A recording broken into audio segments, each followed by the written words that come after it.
Presented by career heights SSP Kothi के सामने गया। बॉम्बे बाजार grocery, Abdul Latif readymade sale, Al Madad Islamic school M palace के सामने Nagbatia road Gaya. Alkani manufacturing and trading company Gowal Bigha Gaya. Gyan Bhumi वाला school, Badapur Badra Gaya. Rochester dresses family shop Bajaja road Gaya. Senior Delhi school Gol Bagicha के नजदीक Murarpur Gaya ji. Lucky TVS showroom Sitakund bypass Gaya ji. Oxbridge communication centre HDFC bank के सामने Swarajpuri road Gaya. Mindful mind centre VC आवास Gyan Bharati world school के नजदीक गया जी। मानव भारती नेशनल स्कूल केंदुई गया जी। सेंटर फॉर साइट आंखों का हॉस्पिटल एपी कॉलोनी गया जी। मान शिशु हॉस्पिटल डीएम कोठी के नजदीक मोहन नगर गया जी।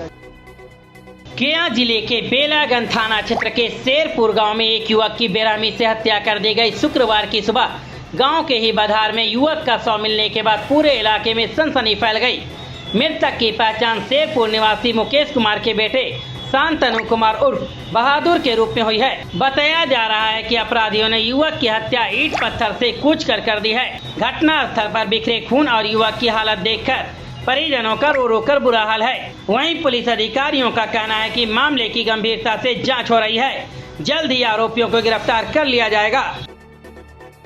गया जिला प्रशासन की तरफ से गया के समरनालय में किया गया प्रेस कॉन्फ्रेंस। इस दौरान बताया गया कि गया जिले में कहीं भी पेट्रोल डीजल की किल्लत नहीं है। लोगों से किया गया अपील, घबराएं नहीं, पैनिक ना करें। मैं आपको बता दूं कि जिले में पर्याप्त पेट्रोलियम मतलब डीजल और पेट्रोल उपलब्ध है। डाटा के तौर पर बताऊँगा आपको मैं, आईओसीएल के पास डीजल की मैं बात करूँगा 310 किलो लीटर, 1 लीटर में 1 लीटर होता है, तो 310 KL मौजूद है, उपलब्ध है जिले में। सिमिलरली BPCL में 233 KL और HPCL में 332 KL डीजल उपलब्ध है जिले में। पेट्रोल की मैं बात करूँगा तो ये है 363 IOCL के पास, 422 KL BPCL के पास और 250 KL HPCL के पास पेट्रोल उपलब्ध है जिले में। मैं आपको आश्वस्त करता हूं और ये यकीनन दावे से कहना चाहूँगा कि ज़िले में कहीं कोई दिक्कत नहीं है पेट्रोल की।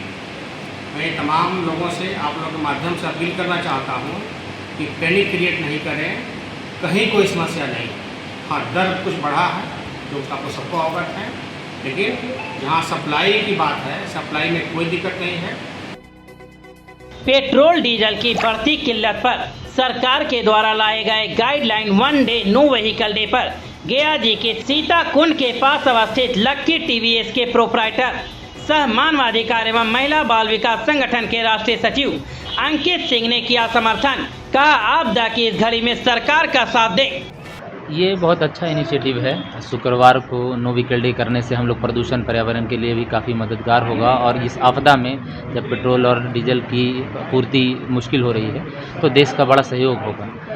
परंतु इसमें ध्यान रहे कि किसी की ज़रूरत का नुकसान ना हो। कोई भी ऐसी आपदा जो है इसका फ़ायदा गलत तरीके से लोग ना उठावें और इसका किसी को परिणाम ना भुगतना पड़े। ये भी नौबत ना है कि प्रशासन को सख्ती से इसका पालन कराना पड़े। तो लोगों को अपने दिल से इसको पालन करना चाहिए ताकि जो सरकार का सहयोग हो सके। और ये जो आपदा चल रही है ये किसी एक व्यक्ति विशेष के लिए नहीं है, ये आपदा हम सब के लिए है, तो हम सबको मिल के इसके लिए लड़ना होगा। हम लोग तो इससे काफ़ी पहले ही ईवी पे शिफ्ट कर चुके हैं। काफ़ी गाड़ियाँ हैं परंतु ज़्यादातर प्रयोग हम लोग अपनी ईवी वाहनों का ही करते हैं क्योंकि इससे पर्यावरण के प्रति हम लोगों की श्रद्धा नज़र आती है। आरजेडी सुप्रीमो लालू यादव के बड़े बेटे और जेजेडी पार्टी के अध्यक्ष तेज प्रताप यादव गया जी पहुंचे। समर्थकों ने फूल माला पहनाकर उनका स्वागत किया। इसके बाद पूजा अर्चना के लिए बोधगया स्थित भूटान मंदिर के लिए रवाना हुए। इस दौरान तेज प्रताप माथे पर चंदन का त्रिपुंड और गेरुआ वस्त्र में नजर आए हैं। खास बात यह कि देश में पेट्रोल डीजल के संकट के बीच तेज प्रताप यादव 6 गाड़ियों के काफिले के साथ नजर आए। तो मोदी जी तो बोले इलेक्ट्रिक पे चलने के लिए, क्या दिक्कत है? मोदी जी बोल रहे हैं कि जो मंत्री चाहे विधायक सांसद हो, मंत्री चाहे विधायक चाहे सांसद है, वो लोग काफिला अपना कम कर दे। हाँ तो कम कर दे। सबसे पहले मुख्यमंत्री अपना काफिला कम कर दें। मुख्यमंत्री चल रहे हैं, काफिला उतना लेकर वो अपना कम कर दें। पीएम तो 2 काफिला पर आ चुके हैं। हाँ, तो अब बिहार के मुख्यमंत्री को भी 2 काफिला पर आना चाहिए। गया रेलवे स्टेशन पर यात्रियों की सुरक्षा को लेकर रेलवे सुरक्षा बल लगातार सक्रिय नजर आ रहा है।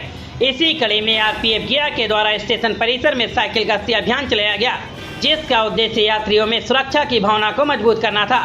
रेलवे सुरक्षा बल पोस्ट गया के अधिकारियों और जवानों ने शाम करीब 4 बजे स्टेशन परिसर में साइकिल से गश्त की। इस दौरान स्टेशन के सर्कुलेटिंग एरिया, प्रवेश और निकास द्वार, टिकट काउंटर, प्रतिष्ठा वेटिंग रूम सहित अन्य संवेदनशील स्थानों पर विशेष निगरानी रखी गई है। गश्ती के दौरान यात्रियों को सुरक्षा के प्रति जागरूक किया गया और संदिग्ध गतिविधियों पर पैनी नजर रखी गई है। आरपीएफ के इस अभियान से यात्रियों के बीच सुरक्षा का सकारात्मक संदेश गया और रेलवे सुरक्षा बल के प्रति विश्वास भी मजबूत हुआ है। आरपीएफ अधिकारियों ने बताया कि यात्रियों की सुरक्षा रेलवे की सर्वोच्च प्राथमिकता है और आगे भी इस तरह के अभियान लगातार चलाए जाते रहेंगे। 15 मई 2026 को पुलिस महानिरीक्षक मगध परिक्षेत्र के द्वारा पुलिस पदाधिकारियों की समीक्षा एवं ब्रीफिंग बैठक आयोजित की गई है। ब्रीफिंग में वरीय पुलिस अधीक्षक गया, नगर पुलिस अधीक्षक गया, अपर पुलिस अधीक्षक गया सहित सभी अनुमंडल पुलिस पदाधिकारी एवं थाना अध्यक्ष उपस्थित रहे। इस दौरान पुलिस महानिरीक्षक के द्वारा सभी थाना अध्यक्षों से बारी बारी से परिचय प्राप्त किया और उन्हें बेहतर पुलिसिंग, विधि व्यवस्था, संधारण, अपराध नियंत्रण एवं जन सहभागिता को मजबूत करने हेतु आवश्यक दिशा निर्देश भी दिए गए। बैठक का मुख्य उद्देश्य पुलिस बल को और अधिक कार्यशील, अनुशासित एवं जनोन्मुख बनाना रहा है। पुल से नीचे खाई में गिरी कार, चालक बाल बचा।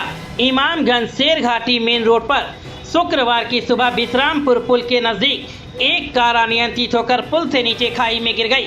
हादसे में कार के परखच्चे उड़ गए। हालांकि चालक को हल्की फुल्की चोट आई है। घटना के संबंध में उपस्थित ग्रामीणों ने बताया कि कार चालक सामने से आ रहे बाइक सवार को बचाने का प्रयास कर रहा था। इसी दौरान वाहन अनियंत्रित हो गया और पुल से नीचे खाई में जा गिरा। दुर्घटना के बाद मौके पर लोगों की भीड़ जुट गई। ग्रामीणों की मदद से चालक को बाहर निकाला गया। स्थानीय लोगों ने बताया कि चालक की स्थिति सामान्य है और उसे मामूली चोटें आई हैं। घटना के बाद कुछ देर तक अफरा तफरी का माहौल भी बना रहा। वरीय पुलिस अधीक्षक गया के निर्देशन में 15 मई 2026 को अपर पुलिस अधीक्षक गया के द्वारा जनता दरबार में आम जनों की सुनी गई हैं शिकायतें, जिसमें फरियादी अपनी अपनी समस्या को लेकर उपस्थित हुए। अपर पुलिस अधीक्षक गया के द्वारा सभी लोगों की समस्या को ध्यानपूर्वक सुना गया और उनके त्वरित एवं प्रभावी समाधान के लिए संबंधित पदाधिकारियों को आवश्यक दिशा निर्देश भी प्रदान किए गए। गया पुलिस की त्वरित कार्रवाई। गया पुलिस के द्वारा अवैध रूप से जुआ, लॉटरी खेलने एवं संचालन करने के मामले में 2 मोबाइल, 2 कॉपी एवं 15,860 रुपया नगद के साथ एक अभियुक्त को किया गया है गिरफ्तार, जिसकी पहचान कोतवाली थाना क्षेत्र के पानी टंकी इकबाल नगर के रहने वाले मोहम्मद मिनहाजुद्दीन के रूप में हुई है। मिनहाजुद्दीन के पास से 2 मोबाइल फोन, 2 कॉपी और 15,860 रुपये बरामद किए गए हैं। रूस यूक्रेन में मारे गए जवान की आत्मा की शांति के लिए विदेशी परिवार ने गयाजी में किया है पिंडदान। मुख्य भूमि गयाजी में एक बार फिर विदेशी श्रद्धालुओं की आस्था देखने को मिली है। पवित्र फल्गु रिवर तट पर रूस देश से आए एक परिवार ने रूस यूक्रेन युद्ध में शहीद हुए अपने परिजन की आत्मा की शांति के लिए विधिवत पिंडदान किया। रूस यूक्रेन युद्ध में शहीद हुए जवान की स्मृति में उसकी बहन, जीजा और छोटी बच्ची ने एक साथ पिंडदान कर श्रद्धांजलि अर्पित की है। इस दौरान फल्गु तट का माहौल भी भावुक हो गया था। गौरतलब है कि फल्गु रिवर तट पर हर साल देश विदेश से हजारों श्रद्धालु अपने पूर्वजों की आत्मा की शांति के लिए पिंडदान करने आते हैं। विदेशी श्रद्धालुओं की बढ़ती संख्या गयाजी की आध्यात्मिक और धार्मिक महत्ता को दर्शाती है। ये सभी ऐसे निवासी तो रसिया के हैं, लेकिन 3 सालों से ये सब मायापुर धाम इस्कॉन मंदिर के पास में रहते हैं और मंदिर के अंदर रह करके सेवा देते हैं। तो ये लोग जो है हरे कृष्ण महामंत्र के प्रचार में कीर्तन करते हैं और ये सब कीर्तनिया हैं, मायापुर धाम में रह करके कीर्तन करते हैं। तो ये सभी आज जो है पिंडदान करने आए हैं। तो ये अशेष गोपाल प्रभु हैं, जो इनके पिता ने सुसाइड कर लिया था और इनके जो साला हैं वो रसिया यूक्रेन वार में वो युद्ध के दौरान रसिया की ओर से लड़ते हुए अपने शरीर को छोड़ दिए। तो उन लोग दोनों लोगों के लिए इन्होंने नारायण बलि पूजा करी है भी और अन्य सारे जो पितृ हैं इनके, उन सब के लिए ये गया श्राद्ध पूजा और नारायण बलि पूजा करने के लिए इस्कॉन मंदिर गया जी में आए थे। जिला पदाधिकारी ने जनता दरबार में सुनी आमजनों की समस्याओं का हुआ ऑन द स्पॉट निवारण। जनता दरबार में प्राप्त आवेदनों को प्राथमिकता स्तर पर निष्पादन हेतु पदाधिकारियों को दिया गया है निर्देश। जिला पदाधिकारी गया शशांक शुभांकर ने समरनालय स्थित सभागार में आयोजित जनता दरबार के माध्यम से जिले के विभिन्न प्रखंडों से आए लगभग 100 से अधिक आमजनों की समस्याएं सुनी। गया पुलिस की त्वरित कार्रवाई। दहेज हत्याकांड में संलिप्त 4 अभियुक्तों को किया गया है गिरफ्तार, जिनकी पहचान कोंस थाना क्षेत्र के मंझियावा के रहने वाले प्रकाश पासवान, वीरेंद्र पासवान, सतेंद्र पासवान और एक महिला अभियुक्त की गिरफ्तारी हुई है। गया पुलिस की त्वरित कार्रवाई। हत्याकांड में संलिप्त 7 अभियुक्तों को गिरफ्तार किया गया और 4 विधि विरुद्ध बालक को किया गया है निरुद्ध, जिनकी पहचान फतेहपुर थाना क्षेत्र के नौन नगर के रहने वाले गोविंद कुमार, प्रदीप मांझी, विकास कुमार, पप्पू कुमार, अक्षय कुमार, रंजीत चौधरी, धोनी कुमार और 4 विधि विरुद्ध बालक को किया गया है निरुद्ध। हत्या के प्रयास के कांड में एक अभियुक्त को किया गया है गिरफ्तार, जिसकी पहचान मुफस्सिल थाना क्षेत्र के 12D के रहने वाले सुरेंद्र बेलदार के रूप में हुई है। SC/ST अत्याचार के तहत 76 पीड़ित लाभुकों को 27,86,250 रुपए किया गया है मुआवजा की स्वीकृति।